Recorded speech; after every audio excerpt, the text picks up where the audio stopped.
Hi friends, welcome to my YouTube channel SMK Technologies. Let's get into today's class. Now we are going to see how to create domain. What is domain? Folders which separates different websites from one another. For example, take two websites, example1.com and example2.com. We are going to create a separate domain for both the two websites. Possibilities of domain. One managed server, one domain, and you can deploy both example1.com and example2.com. And another possibility, two managed servers under one domain and deploy example1.com in first managed server and example2.com in second managed server.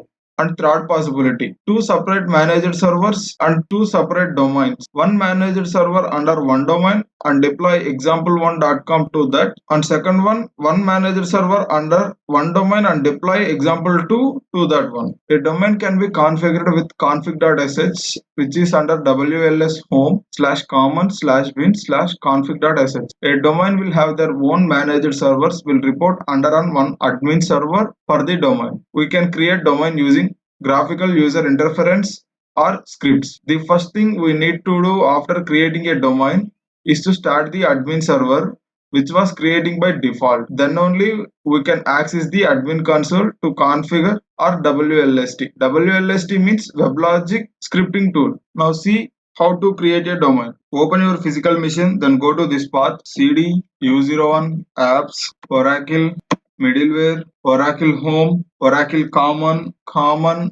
bin.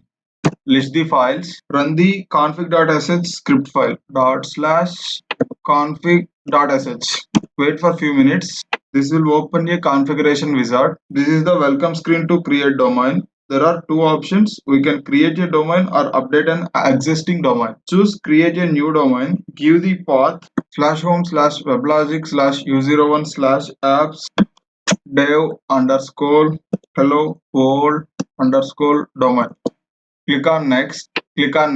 So here in this page you will give the admin name and password. I will recommend to keep the same password weblogic@123.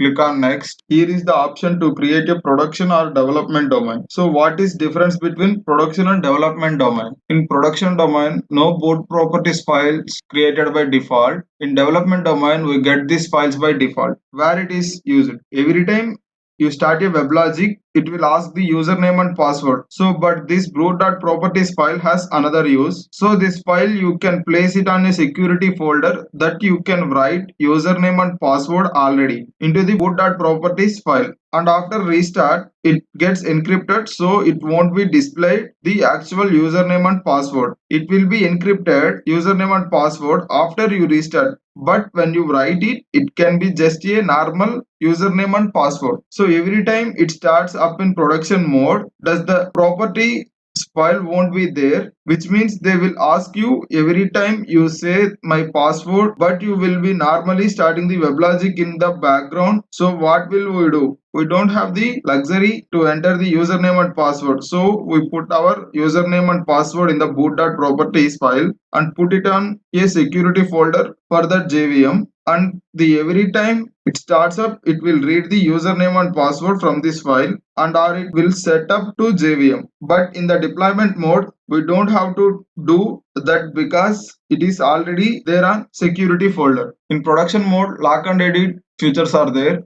In development mode, there is no such features. In production mode, active changes are there, and development mode, no such features. Production mode, auto deployment is disabled. In development mode, auto deployment is enabled. Production mode are used for in production and pre-prod only.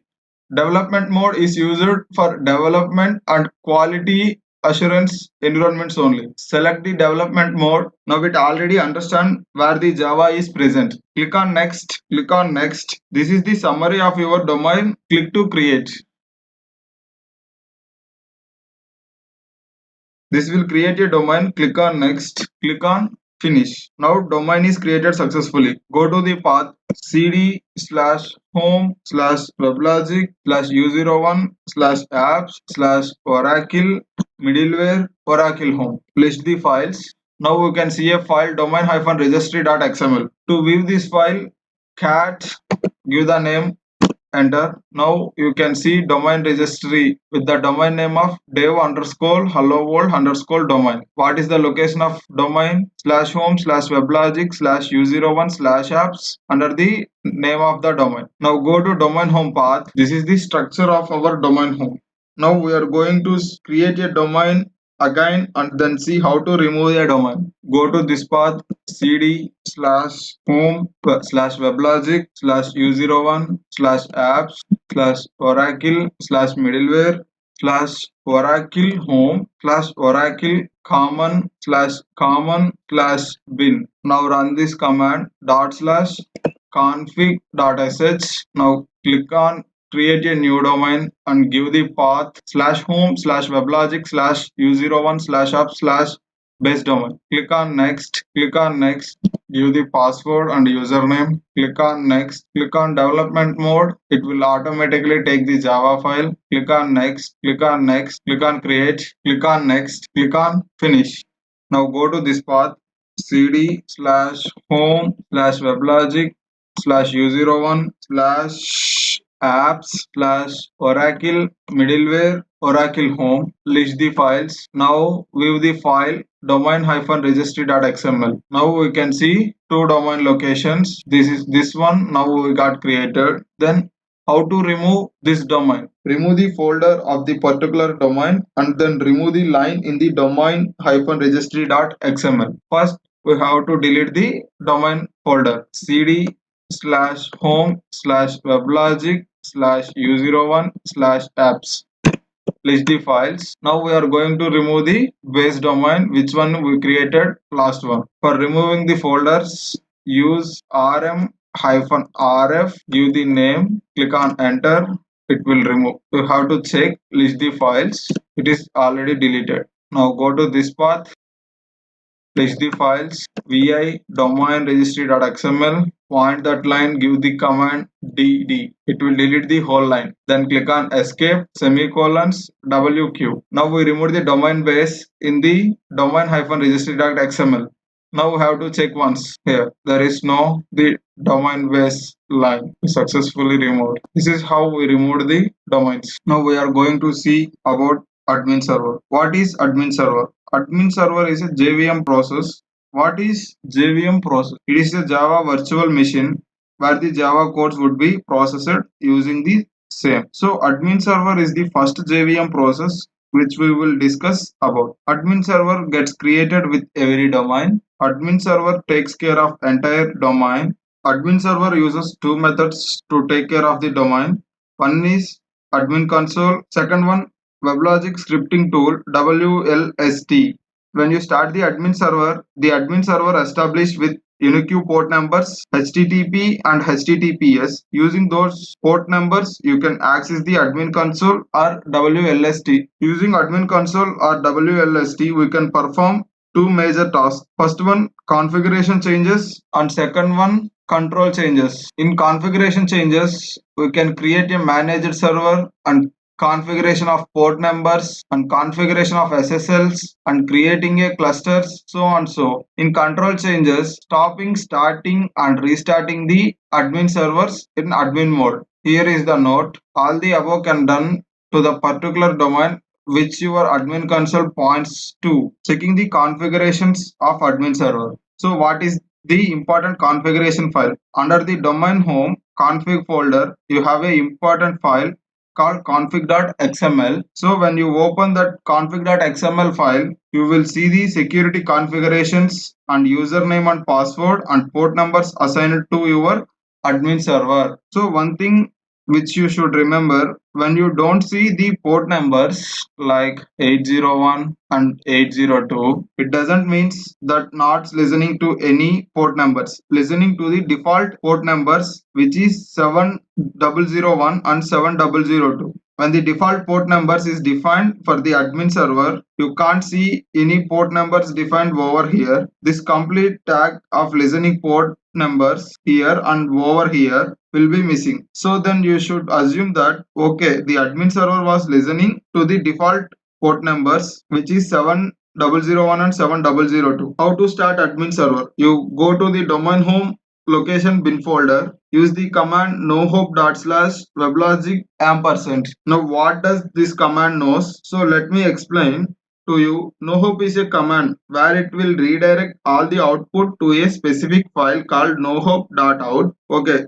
so this file over here, and then it will push the process to the memory, and the ampersand on the end will push the process to the background so that it won't be occupies your current terminal.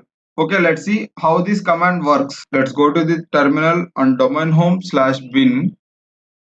First list the files in the bin folder. So now let me try to use that command /start weblogic.sh and give enter. / is used for executing the script files. And see, now I am not able to use this terminal. The only way to get out of this terminal is using a control+C. When I press control+C, you see what happens over here. The admin server was shut down. See, it all shut down JVM, and it will exist out to the stuff to avoid the problem. We use nohope and ampersand, and you will see the difference now. Give the command nohope./start weblogic.sh and ampersand, hit the enter and control C, list the files. Now I can see the file nohope.out. Now see, the process has been pushed to the background, and all the out will be written in nohope.out file in the current location. To see the nohope.out file,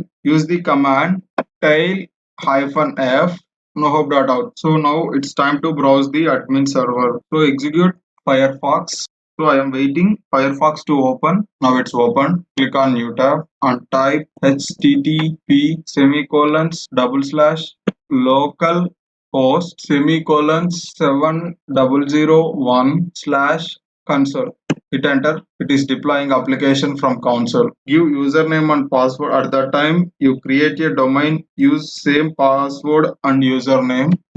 Username WebLogic, password WebLogic @123. Click on login.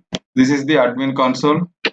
So then click on environment and then click on servers. You can see the list of servers. You will see admin server for sure, which is going to be a part of your WebLogic by default, and node manager will not be added by default. We can add it manually in the future. So here the health is okay, and port listening is 7001.